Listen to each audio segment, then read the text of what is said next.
Hello' everyone, মই প্ৰিয়ংকা আৰু আজি আমাৰ ইয়াতে পেণ্ডেল লগাই আছিলে যিহেতু শ্ৰাদ্ধৰ দিনবোৰতে ওচৰত আহিলে সেইকাৰণে আৰু আমি চবে বহি বাহিৰত কথা পাতি আছিলোঁ।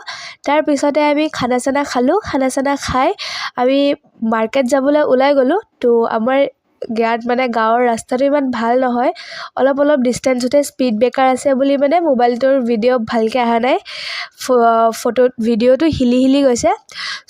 আৰু মাৰ্কেট গৈ আছোঁ মই, মা, আমাৰ বৌ, দাদা আৰু ভিনদেউ গৈ আছে আমাৰ লগত।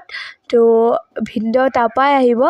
আমি ইয়াতে মাৰ্কেট আহি পালোঁ আৰু মাৰ্কেটটোৰ নাম হ'ল মতিপুৰ ডেইলি মাৰ্কেট। এইটো ডেইলিয়ে লাগে আৰু বহুত ডাঙৰ মাৰ্কেট হয়, সেইকাৰণে এইটোত ভিৰ বহুত হয় আৰু আমাৰ ঘৰত পৰা অলপমান দূৰত আছে।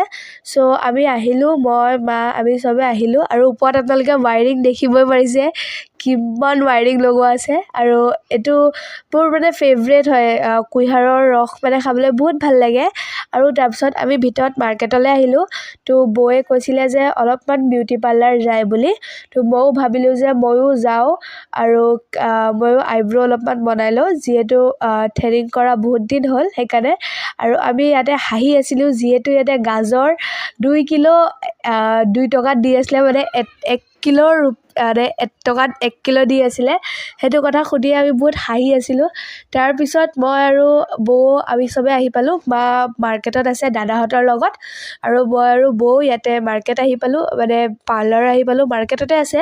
তাৰপিছত আমাক এনেকৈ কৰিলে আৰু মোৰ থ্ৰেডিং কৰাৰ পিছত আইব্ৰ' ওচৰৰ জেগাটো বহুত ইচিং কৰে। মই কৈছিলোঁ অলপমান মাছাজ কৰি দিবলৈ। মাছাজ কৰি দিলে আৰু বেছি একো নহয়। মই চবকেইটাতো ব্লগ ল'ব পৰা নাই, যিহেতু সৰু পোৱালি এটা গৈছিলে, বৌৰ সৰু পোৱালিটো গৈছিলে, কেঁচুৱাটো গৈছিলে, তো তাক লগত লৈ ৰাখিব লাগে সেইকাৰণে। তো অলপমানে কৰিব পাৰিলোঁ।